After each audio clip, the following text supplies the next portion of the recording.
is belonging. Where do Black women find home and belonging? How do we follow our soul's calling for adventure and connection? I am Elle, also known as the Empress of Ease, and I help high achieving women escape the rat race and recover from burnout by redefining success on their own terms so that life can feel as good as it looks without exhaustion, burnout, or overwork. And I cannot tell you how excited I am today for our conversation with my illustrious guest, Tara Roberts. I have so many things to say. We were just chit-chatting before we started going live, and I was trying to hold back because I have many things to say. But before we get started, please, Tara, please introduce yourself and say hi. Hi, I'm Tara, and I am so excited to be here and to be in conversation with you. Um, this is a highlight of my week, so thank you for inviting me. And the way that you just spoke about the space that you have created, ooh, it warms my heart. Makes me be like, hello, what do I need to do to come hang out in this space more often? So I'm Oh, really glad to be here. thank you. Thank you for being here. Tara Roberts is a National Geographic explorer in residence and also author of Written in the Waters, which is a brilliant memoir of exploration and belonging and adventure and so much. So we're going to dive into deep levels of the conversation today. But before we get started, I always have patron saints for our conversation. Usually I have two. Today with you, I have five. And so because as I was in the book, you were naming all the patron saints that not even all, you were naming so many that I have with us. So I'm going to just call them forward. They are on candles, but we're going to start with the first one to me, who you just remind me of so powerfully, which is Zora Neale Hurston, explorer, adventurer, lover of Black people, just storyteller, collector of wisdom. So she is with us today. You also, in the book, called in ancestor Toni Morrison, so she is with us today. You also called in Maya Angelou, who is with us today, and Alice Walker, who is with us today. And last but not least, who I feel is all of our proverbial guide, Harriet Tubman. She's with us today. So these are our ancestral and, in the case of Alice Walker, contemporary guides and companions and compatriots and conspirers on the journey. I think they all embody freedom and authenticity and storytelling and the love of Black people ancestrally and contemporarily, which you are in their lineage. And I want to thank you. Before we go next, the next thing I want to say is also, boom, shakalaka. Boom, shakalaka. So Tara, I love Tara with my whole heart. And we first crossed paths 20-something years ago, 24-something years ago, in the Women's Research and Resource Center at Spelman College, where I had seen flyers for a magazine, if you want to come write. So I just hopped my little happy tail up to the Women's Resource and Research Center. And it was Tara, whose mother was working at Spelman.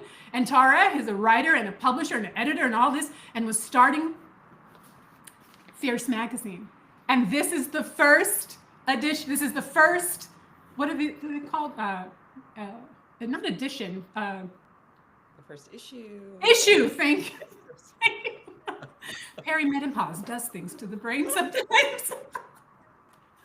So this was the first issue, and it's gorgeous and beautiful and brilliant. And so I wanted to call this forth. And I also wanted to call this, because what your mama never told you, the stories about sex and love, Tara is the editor, and I'm in this anthology. And you edited me and got my whole life together. You were like, this ain't the story. I was delusional. And you got me together. So I thank you for that, because you were like, I was trying to tell a different story. And you said, no, you're delusional. Let's write the real story. So I just have deep love and appreciation for you professionally, personally, and so much more. And today I listened to the Audible version, so I don't have the Written in the Waters with me, but let's just pretend that I'm holding it here, because I have gone into every nook and cranny. So Can you tell us, as we get started in talking about Written in the Waters, what it is and why you decided to write this book? Sure. And thank you for that little summary of our connection in the past. I forgot that we actually met at Spelman College. Like you've been such a part of my world in various moments that like I Yeah. couldn't remember the exact moment. So right in the resources center. Yeah. I love it. Thank you for presencing that. That's awesome. So yeah, the book is really a chronicle of my journey over the last 7 years. I've been following, diving with, telling stories about a group of Black scuba divers who dive for slave shipwrecks around the world. And so the book is about how that journey started. It's a bit about the divers that I've met along the way. It's about the ships that we tell stories about. It's also a bit about the transatlantic slave trade, the history of it. It's a it's a bit of a travel log because we do missions all over the world. So in each of those places, I am connecting to those places in hopefully interesting ways. So it's about that. And then more than anything, it's about my transformation as a result of participating in this work. I think I started out with a question, um, wondering whether exploring, finding this history could help me as a woman, as a person of African descent, and as an American, Yeah. find a sense of home and belonging in this world. And I wondered if this history was enough to root me. So the book is, it's me exploring that question throughout. It was so, it's such a specific journey, right? That could mirror so many of us, but what we don't go on it either physically or even I think mentally we don't take that journey to explore our roots, our origin, and you did it in such beautiful and layered ways, like in fundamental, like tactile, actually the ships, right? Like the actual transportation to also talking to Africans in Africa, Africans in other parts of the diaspora, African Americans. Like it was a beautiful storytelling where I literally cried multiple times listening to it because I've not felt like my story was told with that level of nuance before. Like I Mm, think, mm, and we can, for example, when you went to, and I can't remember exactly where you were, where I think it was South Africa, and you were talking to a young woman coming back from the church mm, experience. I think this is, I don't know if I'm tracking all, but, and she said she really heard you and understood you and validated your experience and your journey. And when you were reading it, I could hear you get teary. And I got teary because that validation of, it's hard out here to be African American, not knowing where your people are actually from, having been on this land estranged for centuries, dehumanized legally, and then went, after in other ways, right? And to hear someone validate that, I was like, oh, I didn't even know I needed that. mm. Can you talk about the that part of the journey for you, like being on the continent and having someone reflect your journey back to you? Yeah. Um, yes, I can. um, yeah, that's probably one of the more complex and the harder parts of the book. Um, I started the journey, I'll just say this first. I started this journey thinking that I was going to tell stories about these really amazing divers. It was going to be an adventure story. Like before this, I wasn't a scuba diver. I didn't know how to do that. I wasn't even that interested in history. So I thought that this book was really going to be an adventure story, and a story that uplifted the stories of Black divers, and that is not something that you think most Black people do. So it felt like there was a lot to say about that. But as I traveled, I realized how much about this history I didn't know, which started to give me a way into it Mm. that I wasn't expecting.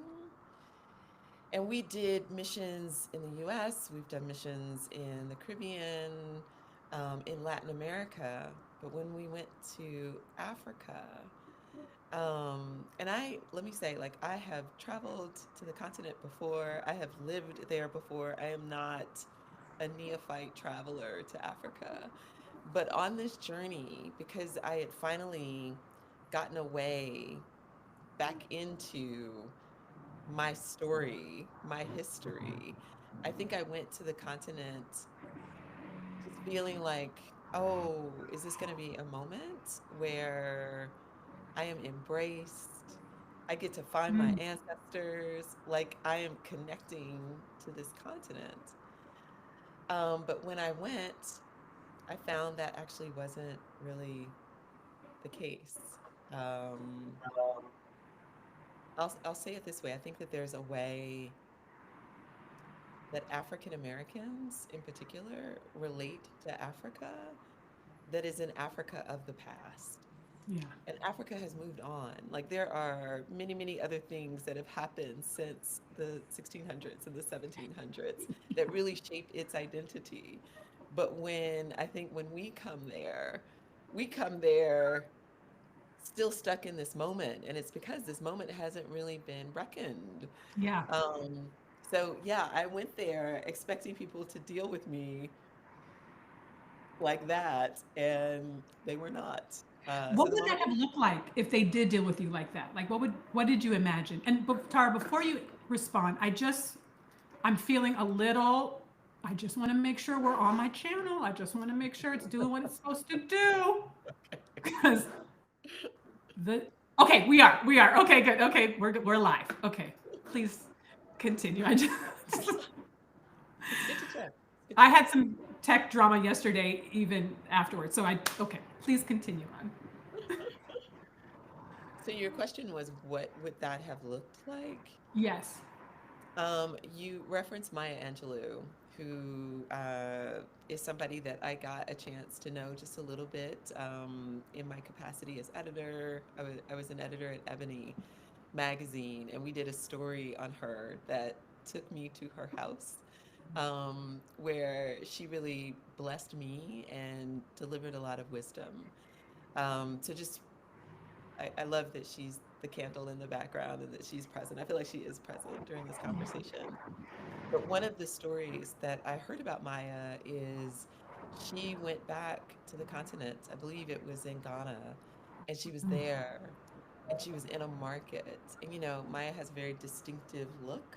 And in that market, people or somebody, maybe it was a group of people, I think that they were shop owners, they recognized her facial features and they were Mm. like, "You are from this group." And they welcomed her. They like embraced her, um, and brought her home on some level. Yeah. So like had that story in the back of my mind, and I was like, I'm gonna show up. Somebody's gonna be like, you belong to our tribe. Like, come, we love you. Come, come, come. But that did not happen at all. Yes. My mother went to Ghana also in the 60s or 70s and also was told that she was Ashanti and was welcomed and recognized. I too was like, when I went, I was like, I'm here, ready, I'm ready, back. tell me. Did not happen for me either. I mean, someone said it that I was might look Ashanti, but it wasn't with the same enthusiasm. I feel like, they were like, okay, well, yeah, whatever, we'll give it to you. Okay. Anyway, Oh, that's funny. so you went. It was not that, No, it was not that. but what was it? I didn't realize that I had romanticized Mm. Africa. And that's what I realized once I got there, that I wasn't seeing this place for what it was, what it is, what it has evolved into. Um, I was really romanticizing it and thinking that this vast place um,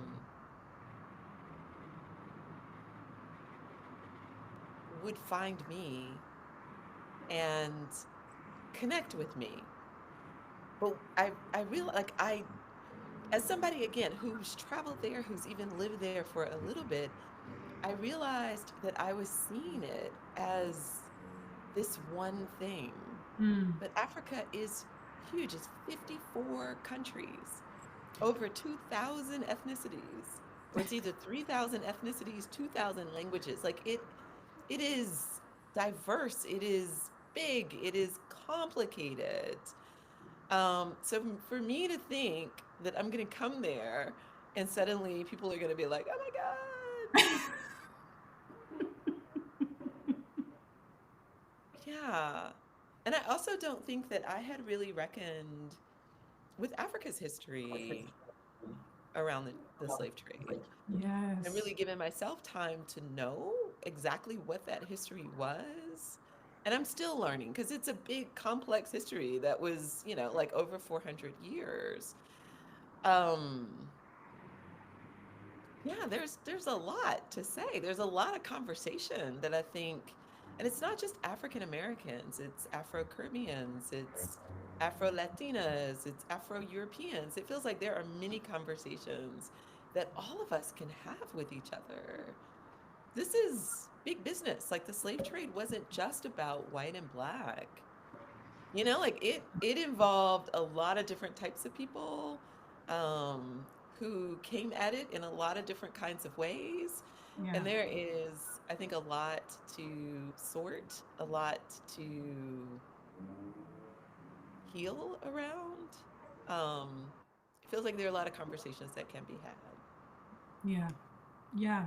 So when you, it is a complex, multi-layered conversation, experience, embodiment. Like and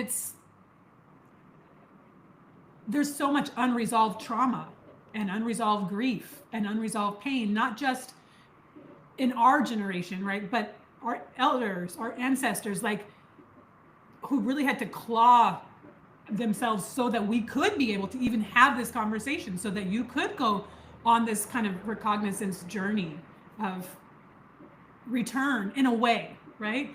And in the book, you talked about going to different portals, different doors of no return.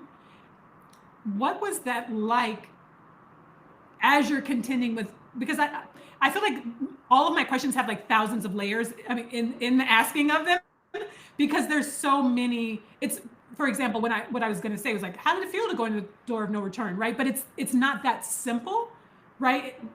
On one level, but also in terms of the bigger picture of why you're there, what your mission is at this time, what you're doing, all of the different layers. So I'm not sure exactly how to ask the question I'm asking because there's so many pieces of it, but I'm curious, as you're experiencing this and going to the doors of no return, having these conversations with Africans who live in Africa. And the other thing I want to name is that Black American culture is so global right now, right? It's so people have an idea of who they think we are in going back, which may or may not actually have anything to do with who we actually are as a people or as individuals. And so we're contending with that in a different way than when Maya Angelou went or when my mom went, right? Like when our elders went, that the idea of a Black American was completely different than it is now. So I don't know what my question is, but maybe we could just speak to that. Yeah. Well, the first part of your thought was around the doors of no return and sort of what that experience was like.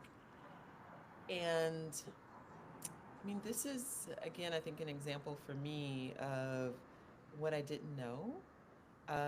So a lot of this was me learning. I didn't realize, like in my language, I thought that there was only one door for no return. Like in Mm, Senegal, it's Gorée Island. That's the one that you hear a lot about.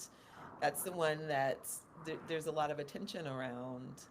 Um, but being on the continent, like for the first time, I realized that there were all these spaces, these points along the coastlines where boats left to mm, never return. And so that this is something that is, not just a singular experience. It's multiple experiences, and I love the word that you used.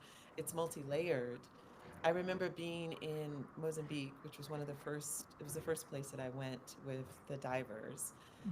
And I was following this group called Diving with a Purpose, who are a group of Black scuba divers who do this incredible work of diving for and documenting slave shipwrecks, along with others. Like they are part of other groups that do it, but that particular group, centers around sort of Black folks who are doing this work. Um, but when we went to Mozambique, I encountered a door of no return there. mm, It was in it was in a house that backed up to the sea. So the door opened to the sea, but the only way that you could get into this part of the house was to go through a tunnel from another part of the island. This is on Mozambique Island. And you go through that tunnel, and it would take you into the back part of this house where there was this door, sort of a yard, and then this door that led to the ocean. And first, I didn't know that Mozambique was a part of the transatlantic slave trade. Mozambique is mm. an East African country. Right. But what I learned was that somewhere between 500,000 to a million Africans were trafficked from Mozambique. It was an island that was controlled by the Portuguese. And at the time, because it'd been controlled by others before then, but at the time it was controlled by the Portuguese. And so they were taking people from East Africa um, to Mozambique Island, which is this tiny island that maybe it's like, I believe it's 2 miles long, like Oh, 500 meters across. Like it's a tiny little teeny. island, but that's where they were transporting people. And they were taking them to Brazil and to the Caribbean. So they would go around the Horn of South Africa and on to Brazil, and up to the Caribbean. But I never knew that this was a part of my Mm, story as well, of our mm. story. And it's not Yeah, just Black stories, it's a part of, of history, a part of it is. global history.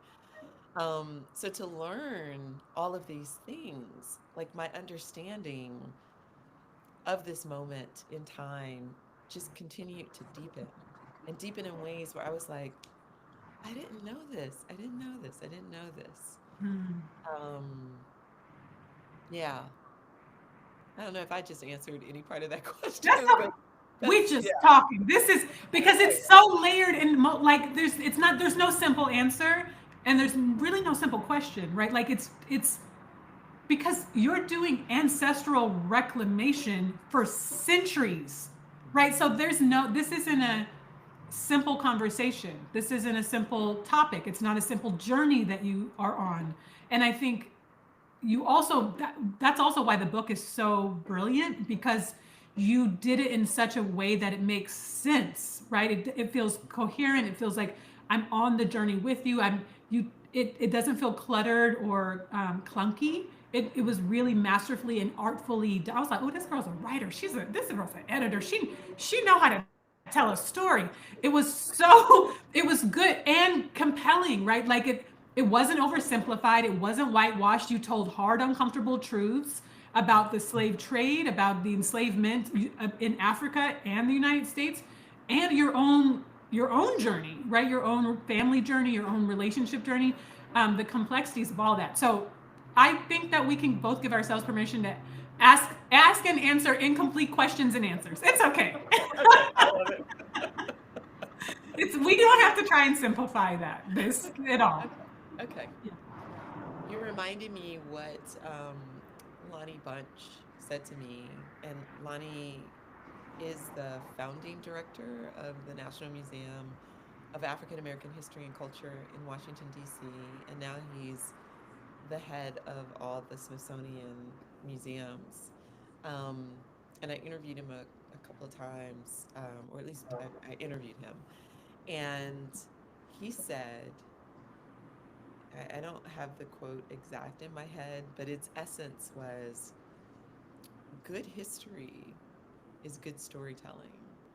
He also Mm. said that good history is complex, it's ambiguous, it's nuanced. And he said something to the order of like Americans in particular could really benefit from understanding that that is the way to approach history. It's not one thing, it's not one perspective. Like it really is, it's complicated. Yeah, it is. It is. It's a happy and grateful to be in the room with you, ladies. Hi, Meredith. Thank you for joining us. It is. It is complicated, and it is important work, right? Like it's. I heard myself so much in your story and in your journey because I'm also African American, multi generational, right? Both of my parents are from Texas, multi generational Southerners, from enslavement. Like we've been here, foundational Black Americans, as a lot of folks say, right?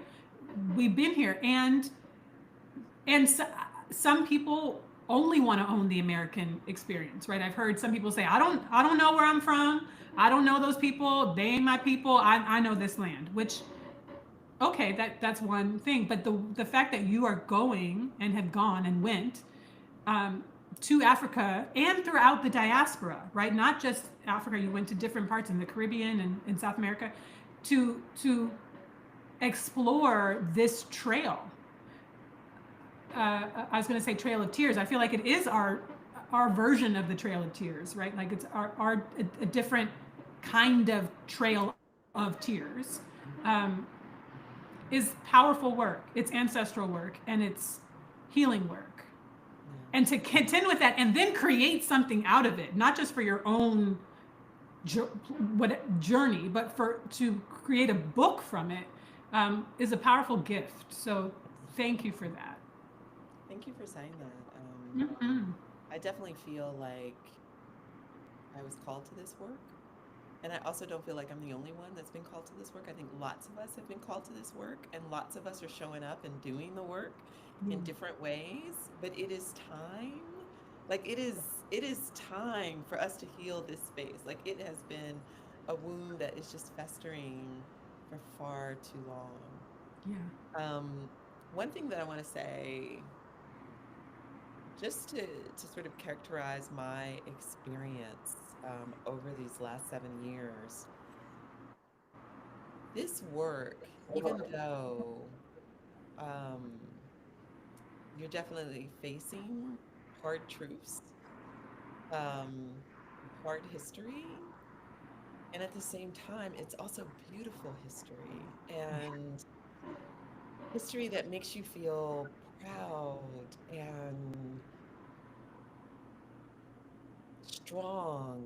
Um, this hasn't felt like sad work to me. Mm-hmm. This has really been profound work to me, joyful work. And of course, it has moments in it that are sad moments.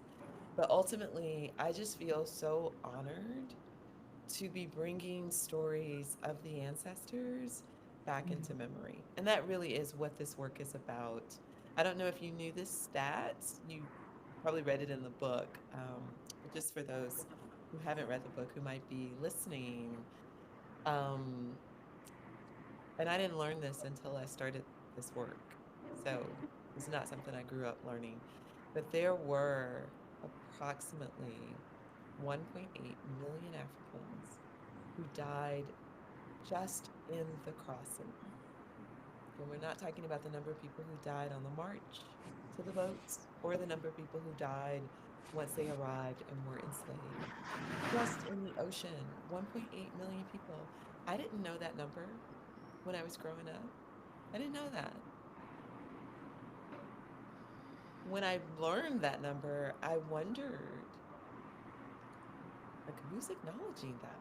Who's honoring that loss of life? Who's grieving these people? Where are the memorials to that enormous loss of life? So when I think about the work that I'm doing, that these divers are doing, that the historians, the archaeologists, because again, it's tons of people who are doing this work, I feel so proud of all of us because we are saying that this history matters and we are not going to wait for anyone else to prioritize this. We are volunteering to bring it up ourselves and to bring it back into memory, and that's where it deserves to be. And so when I think about it like that, I feel like this is profoundly, deeply joyful work because I can say to the ancestors, like, I see you and I am honoring you. We are honoring you. This is something Mary Elliott, who is, she's a historian at the National Museum of African American History and Culture, and she said this in one of the interviews. She's like, I want the ancestors to know that we haven't forgotten about them. Like that's our responsibility. That's what we can do no matter what else is going on. We can remember that history, we can bring it back into memory, and we can say, we honor your journey. We have not forgotten about you. So it feels powerful to me. I feel like crying, right? Like, and I might. Um, but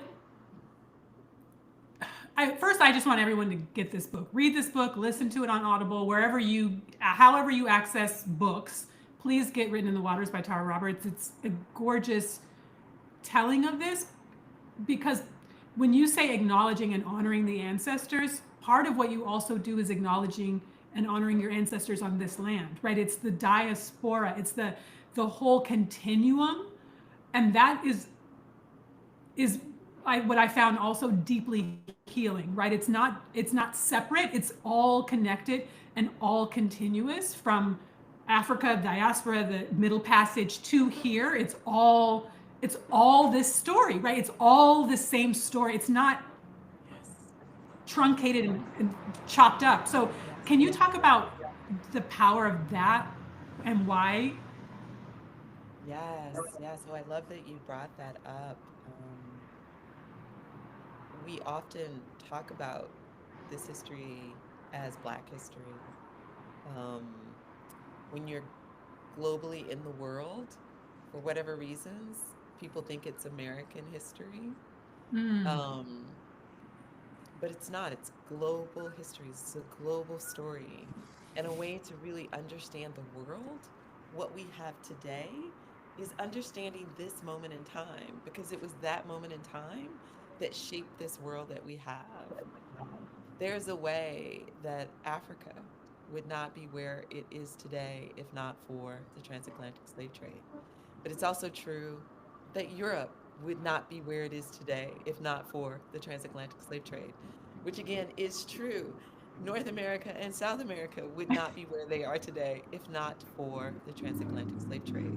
It was that moment in our history, all of our history, that created wealth, it destroyed wealth, it changed landscapes, it created trade routes that we still use today. Like it really built the foundation of the world that we have.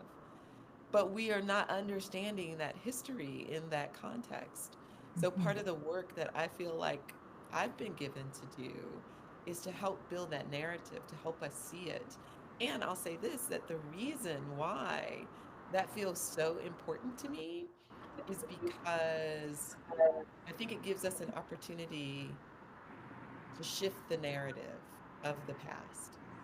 Because there's also a way that our four continents and our four continents have really helped shape the rest of the world.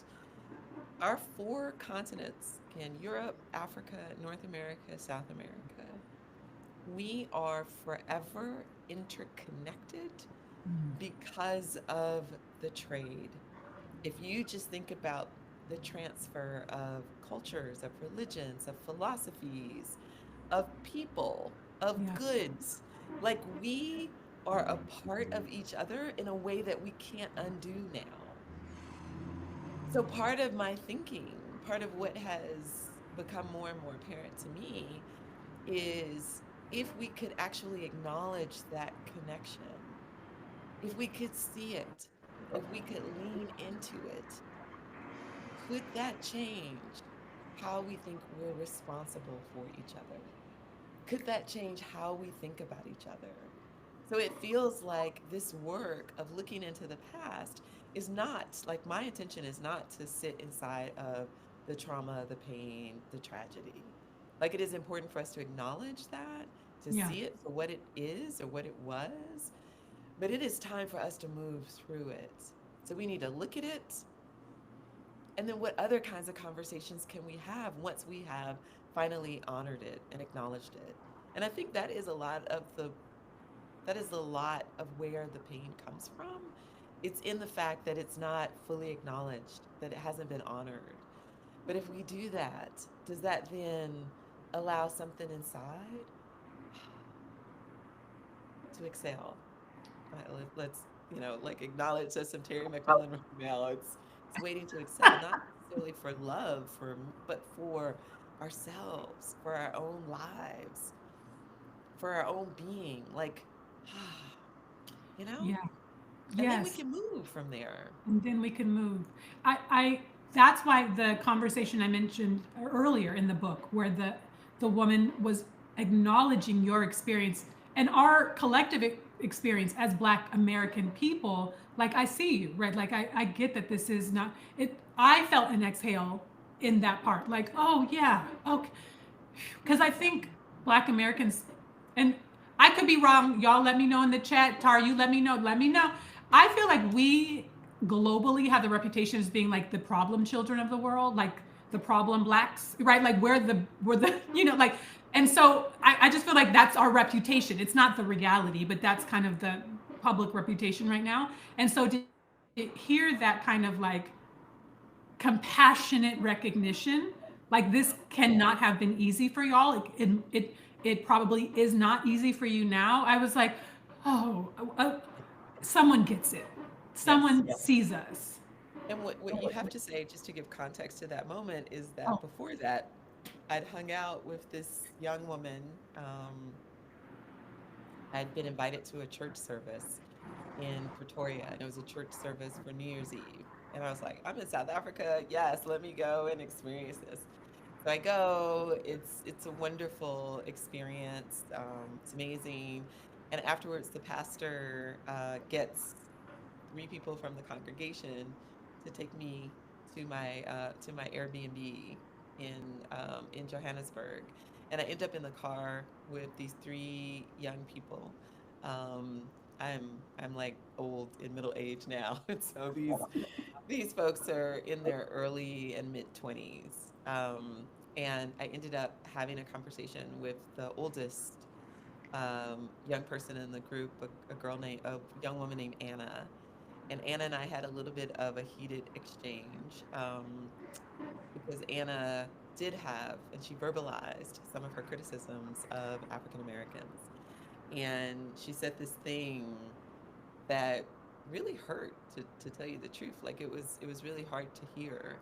But she said that in her perspective, she thought African Americans were almost like adoptive children looking for their ghost family. Um, she was like, I don't get it.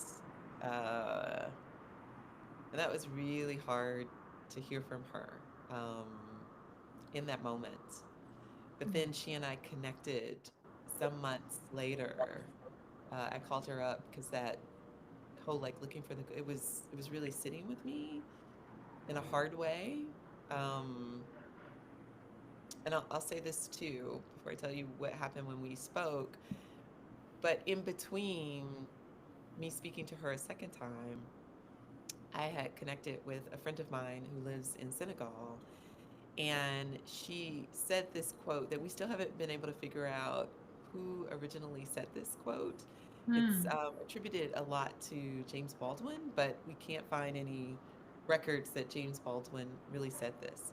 But what he said, what this quote said was that to be African American is to be African with no memory and American with no privilege. So she and I had had that conversation. I was feeling like, well, where do we belong? In the US, specifically as an African American, it often feels like we're not wanted here. Right. And it's hard. Yeah, it's hard here. But then this experience in Africa, where there's a sense that we do have privilege. We are American. What are we still going on about? Like, get over it already. It's two different perspectives, but the same thing is like, you know what? What are y'all what What's are the big y'all deal? complaining about? Like, yeah, Yeah. get over it.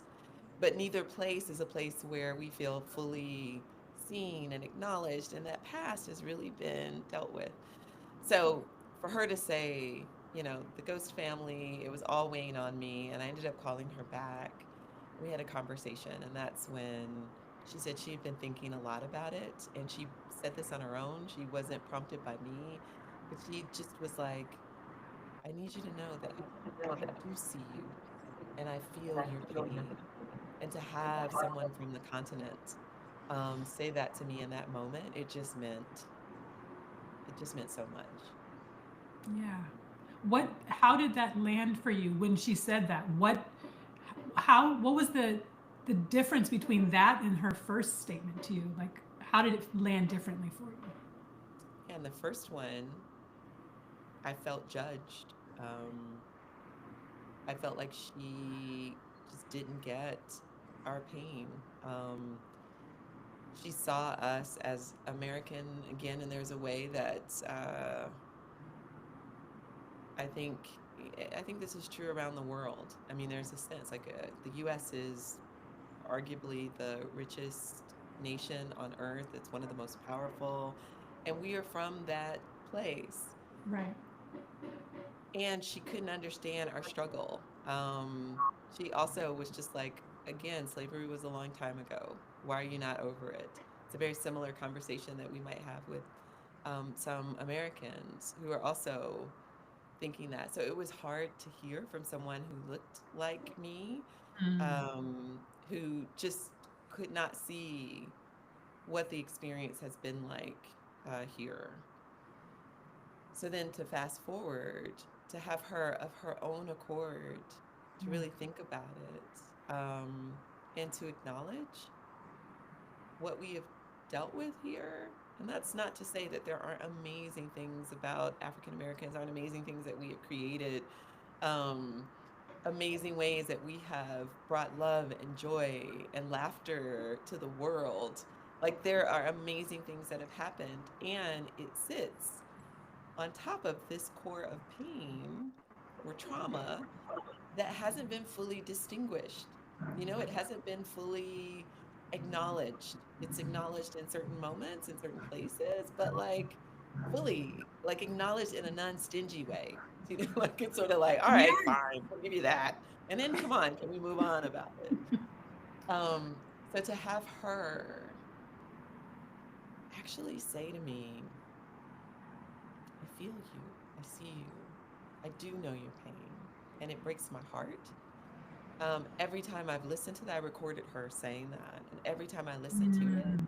it makes me like sob.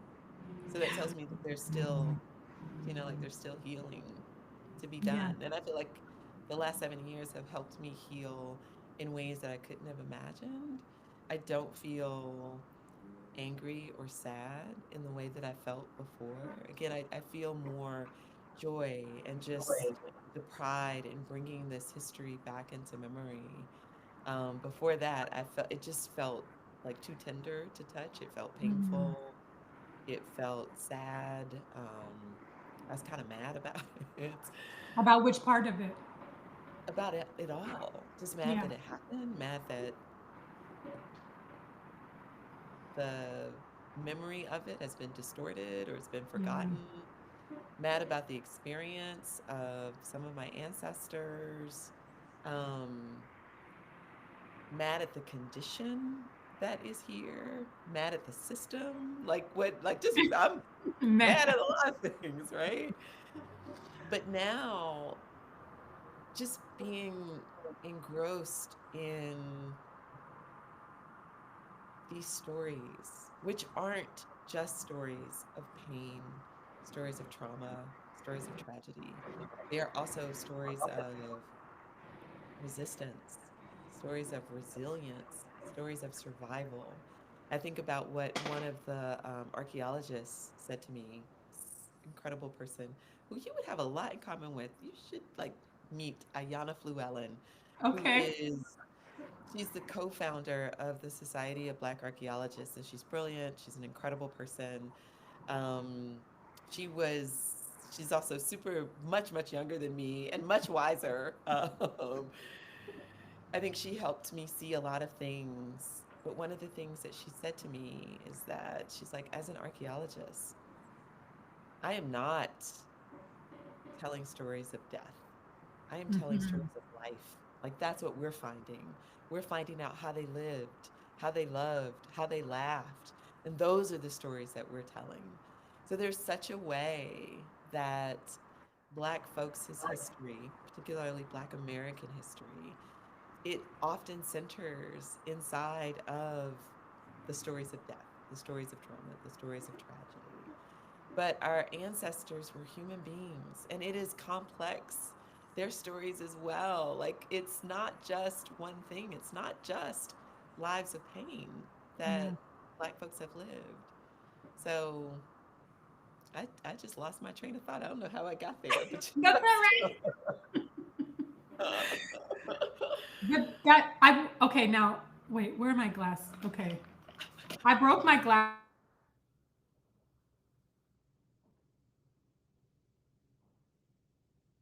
Okay, so I can read because there was something that you said in the book that I wanted to connect with this part.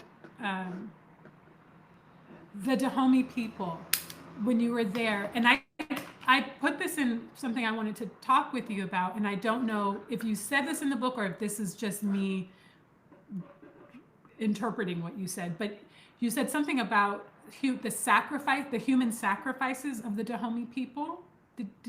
And so I this is what makes it complicated too, right? Like it is the joy, it is the living, and this is this was part of it, right? This was part of it too. That people on the continent were also active in the slave trade, because I think part of the narrative has been wasn't always telling that part of the story. Um, are we frozen? Are you there? Yeah, Okay, okay. yeah.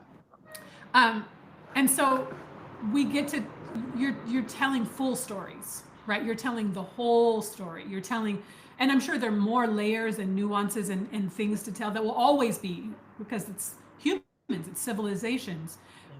And I think the work and the gift, part of the gift of the book, is the layers of compassion and humanizing for all of us, right? All parts of this was compassion and humanizing, layering the why and the what. It wasn't overly simplified, black and white, bad, good. It was dynamic and rich.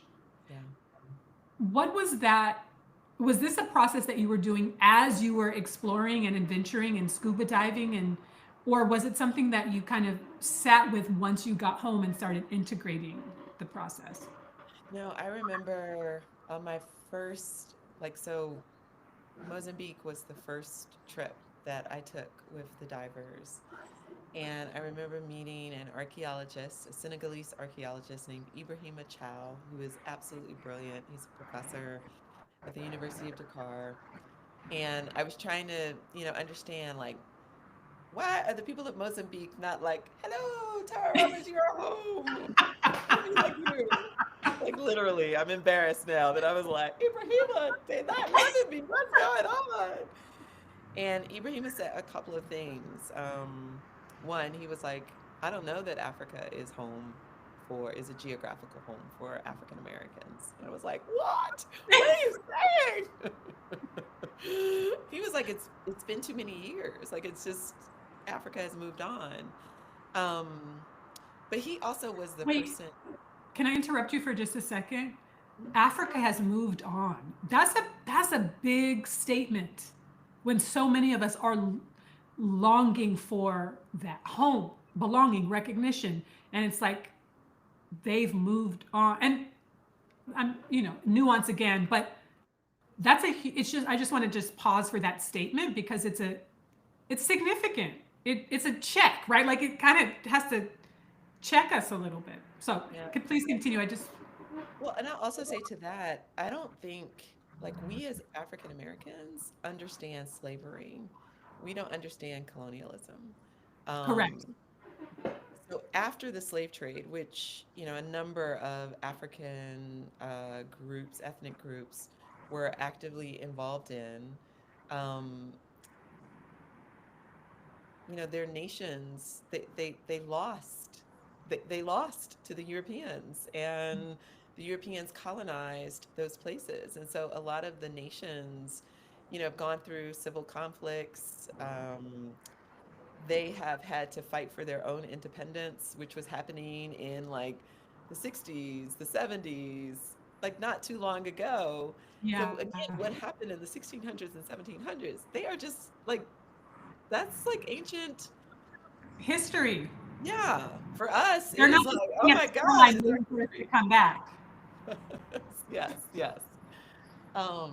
So I get like there are other stories that have become more Mm, important or just more relevant in this moment yeah. than that story, what happened back then. But this is also one of the things that Ibrahim has said to me that I was like, what?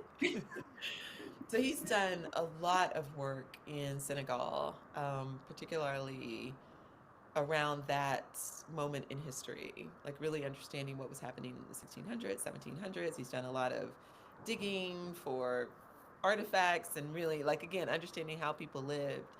And he said to me um, that back in, especially in the 1500s, he was like, Africans could have repelled Europeans at any moment. Like there's a long period where Europeans weren't able to penetrate the the deep parts of Africa. Like they were on the coastlines. They Mm, couldn't go further. One, because it was hard. It's animals. It's a different environment. It's different diseases. It's rough. yeah. Like you got all of these wild animals. You also have ethnic groups that know the area. They don't. He was like, it was impossible for them to gain a foothold early on, that they only gained a foothold because they were invited in and because this trade happened. So it was, ethnic groups like the Dahomey, um, like the Ashanti, who were going into the interiors, capturing other people and bringing them out to sell. And I also just want to note, because it feels like it's really clear when you talk about other groups, but because Africans, particularly anybody with sort of skin color that is brownish, have been lumped together into one thing.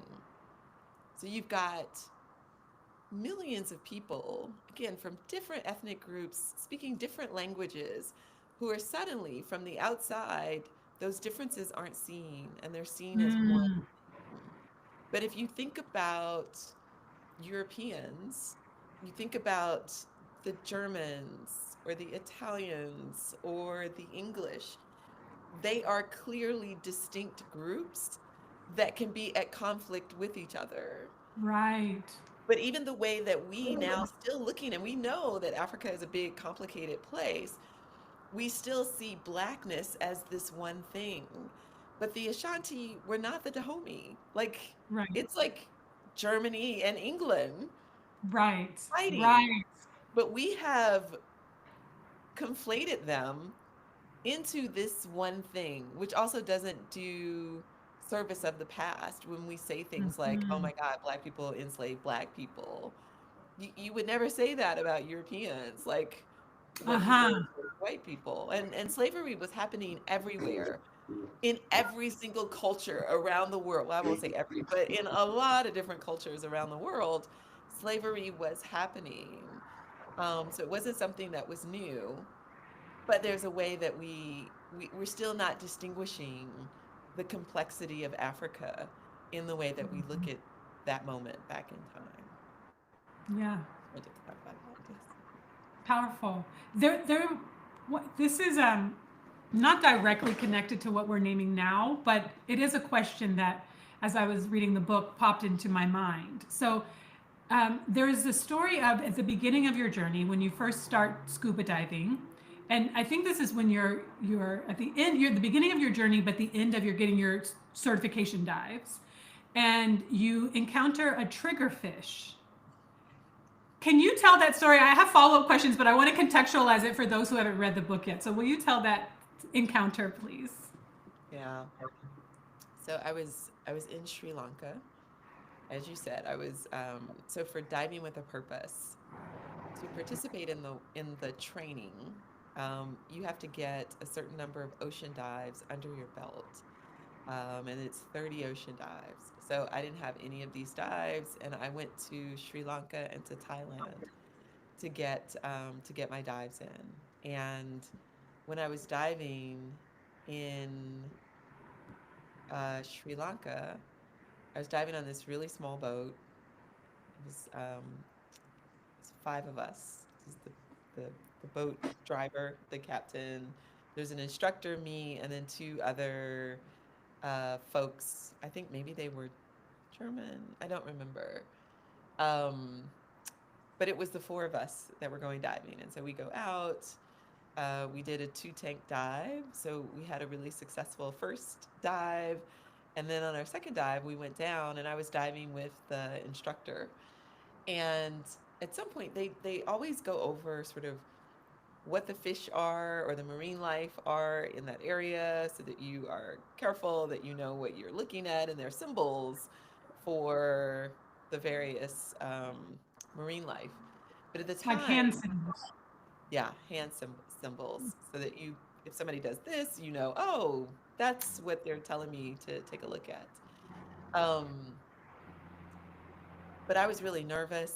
I don't think I was paying attention that much to the marine life. I was just like, can I just remember how to like put my mask on and just trying to make sure I dive well. Um, so I imagine that I was briefed on this ahead of time. I just it didn't register. But when we're down there, we have a really great dive for the most part, and then towards the end, the instructor, who's my buddy, beckons to me and he points out something. And I think he did some hand signals, but I was like, I don't know, I'll just go look. He told me to come look, so I'm gonna go and look. And so I look, and I'm just, hovering there, and I don't see anything.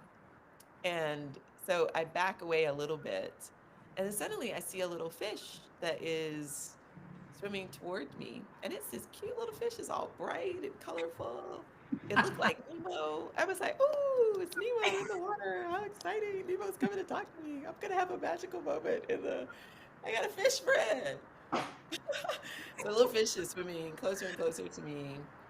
And then I notice, like, I'm starting to make out actual features of it. And I am noting that it has kind of a big mouth and that it's got these sort of jagged teeth and that it's making like a chomping motion with its mouth. It's like, and I'm like, okay, oh, okay. And it gets closer and closer to me and it keeps coming until it's right in my face. And I was like, oh, this is a little frightening. And the mouth is still moving, and the fish ends up biting off a little piece of my finger. And then at that moment, I turned and I fled. And then I got further away and it stopped following me. And I looked, and there's like a trail of blood following me in the water. So I go to the instructor, and I'm just like in shock because I can, like, there's it's almost like my fingers at an angle. Like it really did bite a little piece off, and I'm just like, so we go up, and I end up going to they rush me to the hospital or the sort of local clinic, and they take care of me. Um, but what I realized with that, or what I made that mean, because like, why did the fish bite my finger off? What? Like I'm just trying to die. But I made a connection with the African goddess Yemaya. That's how I pronounce her name. I know sometimes it's Yemayo. She's got a number of different pronunciations. I say Yemaya.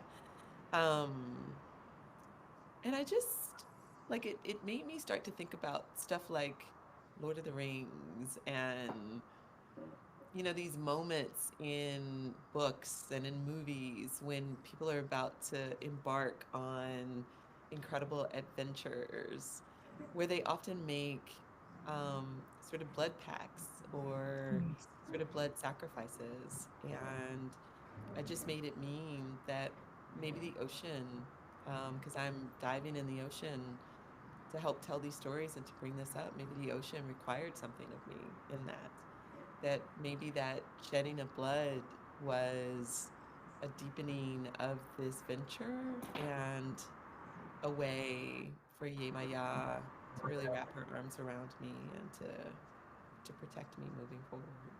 So I I think love of that. that Yeah. so much. I love that story so much.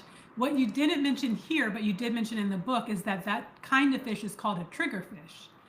And I was like, that was her trigger. That was triggered her to the initiation, to that That's immediately. That it. was my first thought. And then your book cover has the colors of the triggerfish, blue and yellow. Oh my And God, I did not even realize that. I said that was Yemayat. That was the ancestors. That was the initiation showing up through the full through line from the blue and yellow triggerfish, Mm, triggering you to the initiation, your blood sacrifice to this masterpiece of a book telling these stories that opened up this channel, this passageway for the ancestors, the elders, for us and for future generations, mm. documenting it. I think that little triggerfish for that Wow. work. I had not thought about it like that. That was brilliant. That's brilliant. I love that. Yes. Thank you for telling the story, right? Like if you hadn't documented and told it, I wouldn't hear it. I wouldn't have even been able to bring it together that way. And for acknowledging Yemaya and Oshun and all you in the book, you talk about the different Mama Wata, like you talk about the different deities and the way that they're recognized and named throughout the diaspora and how they stayed with you and your active and intentional and deliberate relationship with them. So I feel Mm. like that dive in Sri Lanka, from my hearing of it and reading of it, was like it opened the portal that you decided to go through. You said yes to the invitation. Wow. That's So deep. I love it. I love it. so thank you for that, for Yeah. the willingness to Mm. say yes and to go through and to share with us, because people dive all the time and aren't telling the story of it, aren't making the connections, aren't building the relationships, aren't coming back like Zora Neale Hurston, right, to tell Mm. us, right, like so many of the elders behind us, to tell us the story. I'm sure there's a proverb or a old Negro spiritual or something that talks about telling the story, but so I really wholeheartedly just thank you for that. It's very generous, Wow. very generous. I love that so much. Yeah, thank you. Something else that made me teary and cry was the last part of your book, Mm. the very last part of your book, where you are back in Atlanta and you're with your plants. Will you tell the story of this ritual that you, and I don't know if you would call it a ritual, I heard it as a ritual, or the practice that you did um, when you came home and were intentionally connecting with your plants? Mm. Well, I'd just come back from Benin, which is a West African country, and I'd been there on a shoot with National Geographic, and with the descendants of some of the ancestors who were on the Clotilda, which is a slave ship that wrecked in Mobile, Alabama. It's the most recent wreck to have been found. And this was something they did. So I just mirrored what they did, but they brought water from Mobile, Alabama. And the purpose of the trip was to take soil from their ancestors' graves back to their home places in Benin so that their ancestors could touch home, could go home finally. Oh, So they brought water from Mobile, Alabama, water from the ocean of Ouida. Ouida is the town that they left from, and all of them, the ancestors were born in the interior, so it's like 2 to 3 hours in. Um, and when we got to their places, they poured that water um, into the soil there. It was a way of bringing their ancestors home. So I, because of this journey, I made a connection to my ancestors in Edenton, North Carolina. Um, and I made this connection to folks in Benin. I can't be for sure that my people came from Benin, but according to Ancestry.com, some of my DNA does come from Benin. It's, yeah. yeah. So anyway, when I got back home after all of this journey, I live in a tiny apartment in Atlanta, and I've got uh, some plants hanging out on my balcony. And so I brought water from these places and poured it in the soil. I Mhm. am I am an Aquarius. I have an Aquarius moon. My Venus is in Aquarius. Like You I'm Aquarius Aquarius. I'm for like real. Aquarius, Aquarius, yes. And one thing about Aquarians are that they're not that rooted. Like, it's an air sign, sort of all over the place. But one of the things that I was searching for with this journey was a sense of home and a sense of belonging.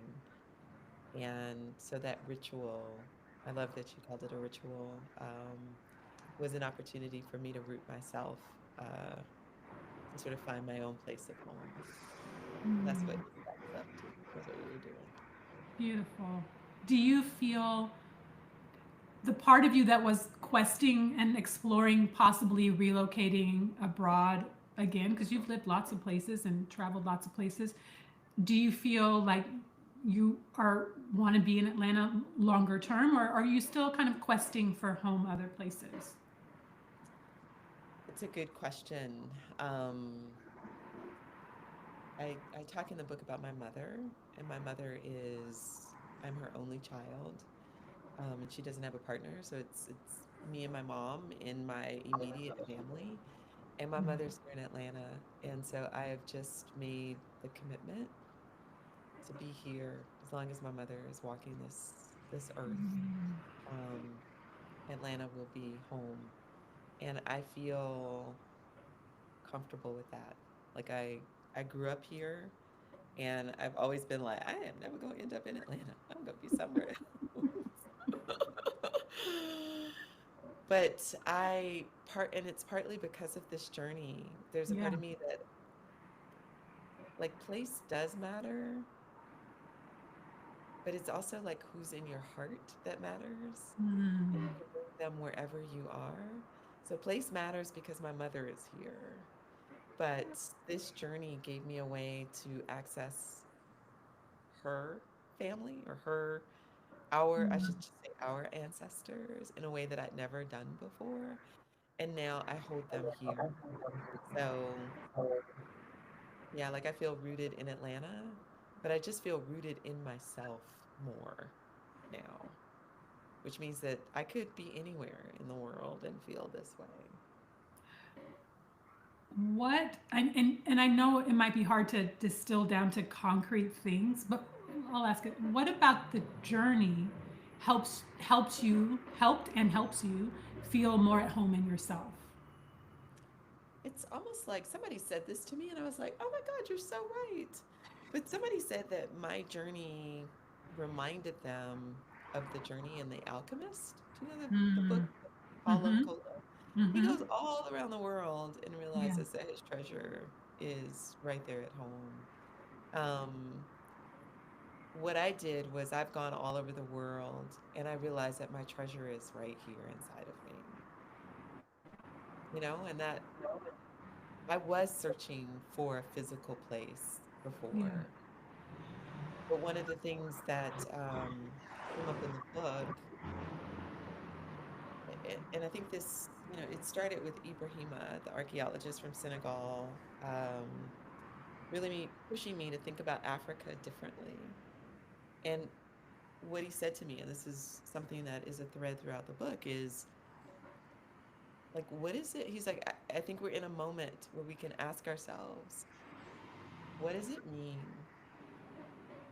to be globally Black? Like, what is Blackness? Are we ready to redefine that? Because the way that we've been defining it is based on someone else's narrative of us, and someone else's narrative of us that doesn't, it came from a narrative that wasn't an honoring narrative. It was a denigrating way of seeing us and calling us this thing.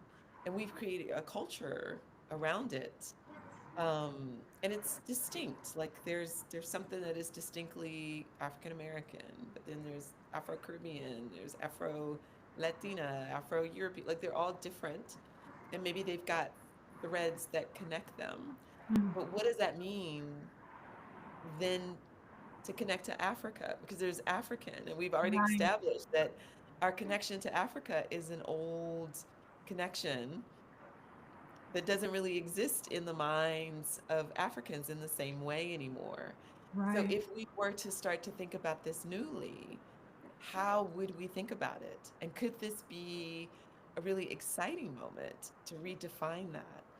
One of Mm. the things that my friend says to me when we're in Senegal is she also is like, maybe it's not place-based.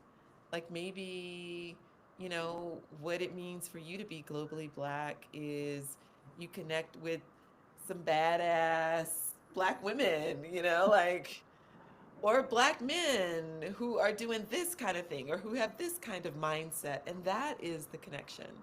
But Right. maybe it's a moment for us to consider like what we would want that to be if we're designing it for ourselves and not just accepting what someone else has said it should be. And that's a really curious thought. So then it's not about, oh, I need to move to Benin, or I need to move to South Africa, or I need to Mm. live in Brazil, especially because we're in this global world. So yeah, I think there is something, and this is also something that Karima, my friend, said to me. She was like, maybe to be Black in this world is to be like a turtle, where we carry our homes on our backs. And there's something powerful about that, you know? Yeah. I don't know, but this feels like it's a moment to be in conversation with each other about this and to think about it newly. What could we create that could actually be exciting? What comes up for you? What are you excited about creating forward? Well, I'm excited still in this notion of really bringing the full history forward so that we've got all the information.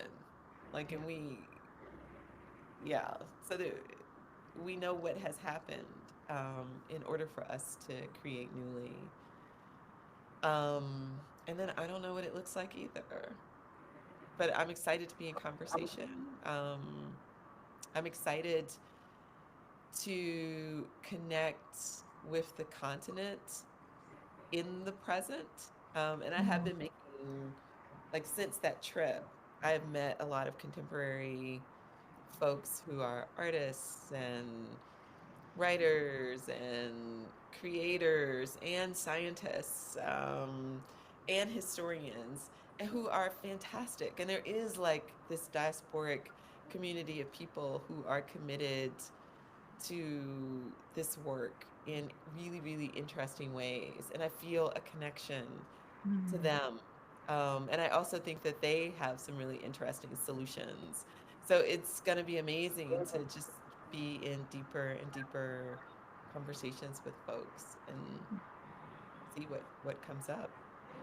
For the women in particular who are watching this, who are of the diaspora, anywhere in the world, what do you want them to remember or to keep in mind or to know?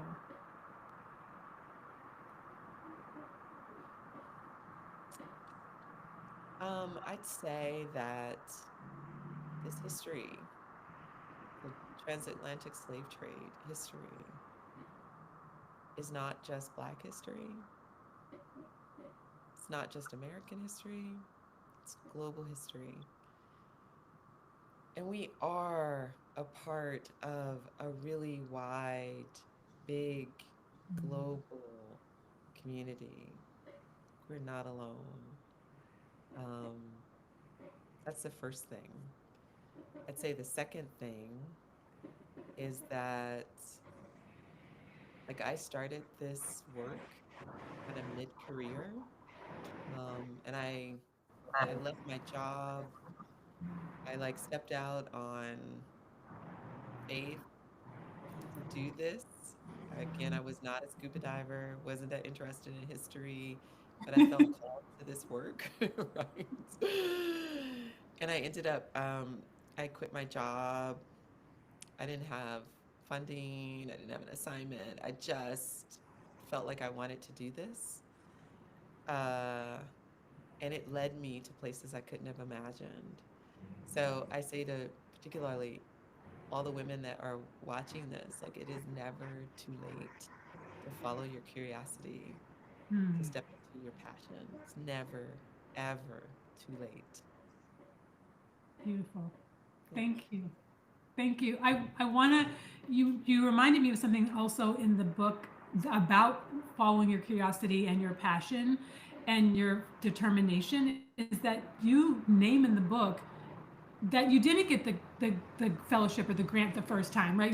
It wasn't like someone came down and was like, I'm going to give you all of this money to do all the things you want to do.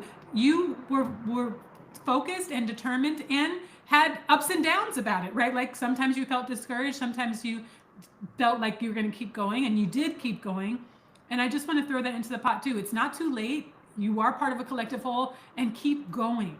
Like it can be easy to feel like it's not just throw in the towel, but keep going, especially when you trust yourself and your intuition, your inner wisdom, and you something will become available. It's not too late. Um, there.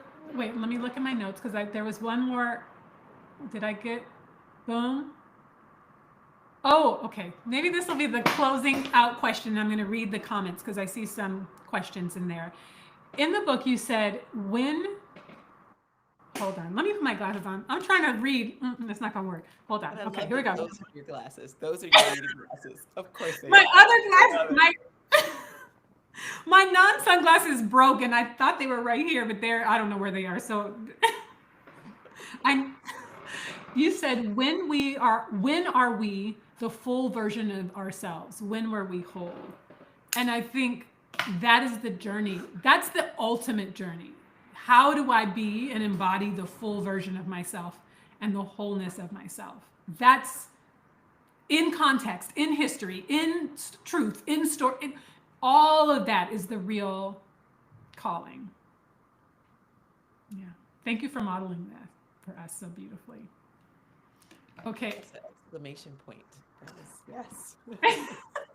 I'm not good at multitasking, so I haven't really looked at the. This is look at this is ridiculous. Do you see the I love it. who? I love it. Okay, I'm just going to read the comments. Meredith, and this is Meredith. Looks like Meredith Danielle, who I think also used to write for Fierce. Was she connected? Yes. Yes, yeah. She's in the conversation. She said, Oh, that's "So amazing. happy and grateful to be in the room with you, ladies. She says, tell Tara I said hi, say from Muse, and thank you both for always doing the very needed work for us. Fun fact, my maternal grandmother was the first Black registrar at the Smithsonian. So this is resonating on a whole nother level for me. Wow, Yes. that's amazing. This is one Tori, thing that I love about just it's big up to Atlanta because Atlanta has yes. incredible women doing fantastic things and our paths crossed. So it is wonderful to get this blast from the past. Yay, I love it. Thank you, Meredith. It's so good to hear from you. Tori says, such powerful and beautiful work, Tara. Thank you, Elle, for welcoming us to this conversation. I arrived late and will have to leave early, but look forward to returning to revisit your entire sharing. The plant plan says, my whole soul quaked hearing that number. I think the 1 point, the million middle passage. Meredith Muse says, getting the book, or when I said we're considered like the troubled kids, Meredith also said, or the unfortunate Blacks. I honestly feel like quite a bit of our fortune is in the historical context of who we are and have always been. How has this, okay, question for you. How has this work and experience become an impetus for what's next on your journey? Mm, that's a great question. So you introduced me as a Nat Geo Explorer in Residence, and that is a new title. Just happened within the last year, and I became an explorer in residence because Nat Geo and I are going to birth a part 2 of this project, which I am actually not at liberty to talk about officially quite yet. I just got Um, tears though, so I'm in full body chills. I'm very excited. Okay, please continue. and I think it's going like we've got a pretty ambitious, big plan that's kind of unique, and it could really be beautiful and make a huge difference in the space. So that's what I'm working on, and I hope to be announcing stuff around it sooner rather than later. Um, so if anybody wants to follow, wants to stay a part of the conversation, you can follow me on Instagram. It's Tara Roberts Explorer. Or join Nat Geo Society. They'll be announcing it, but we will, over time, be bringing this project to y'all. Congratulations in advance. This is Thank you. very exciting. I'm so excited. And I don't remember the exact thing, but you were the first Black woman on the cover of National Geographic? Or First Black woman explorer. congratulations. And also what? Like, big deal. Very exciting. So congratulations. This is, Yeah. it makes sense so much for me, to me, about like this, you are, this is your path. This has always been your path, right? Like you do the things that no one else is doing that, but are so needed and valued, like, and unconventional, right? Like it's, you don't follow in the path of the, like all of these ancestors and elders behind us. Like you create your own lane that we all need. So thank you. Like, thank you. Okay. He said, invited the vampires over the threshold. I have not seen Sinners, but I know that is a Sinners reference. Oh, I haven't seen it either. So that, I think this is because you can't have, vampires have to be invited into your space. They can't just invade it. And so I think this goes back to the point of the conversation when you were saying that on the continent, they couldn't get into the interior until someone kind of brought them in. Mm, oh, ooh, that's good. Yeah. Hmm. Okay. Flowers left us flowers. Oh. And Meredith said, thanks, y'all. Thank you. Some ridiculous. Some say ridiculous. Others say fabulous. Thank you. Thank you. Applause, applause. Thank you so much. Thanks, y'all, for being here. Thank you, Tara, for being here. Appreciate you so much. Thank you for having me. This was so Oh, of beautiful. course. So beautiful to be in conversation with you. Thank you. I'm honored. And where, okay, you said the Instagram where you want to be found. Is there anywhere else that you want to be found? People can connect with you? I think No? Instagram is, yeah. Okay. All right. Thanks, y'all. Thank you for being here. We'll see you next time. Oh, and I'll put a link right here to another video that you might want to watch in the future. Okay. Bye.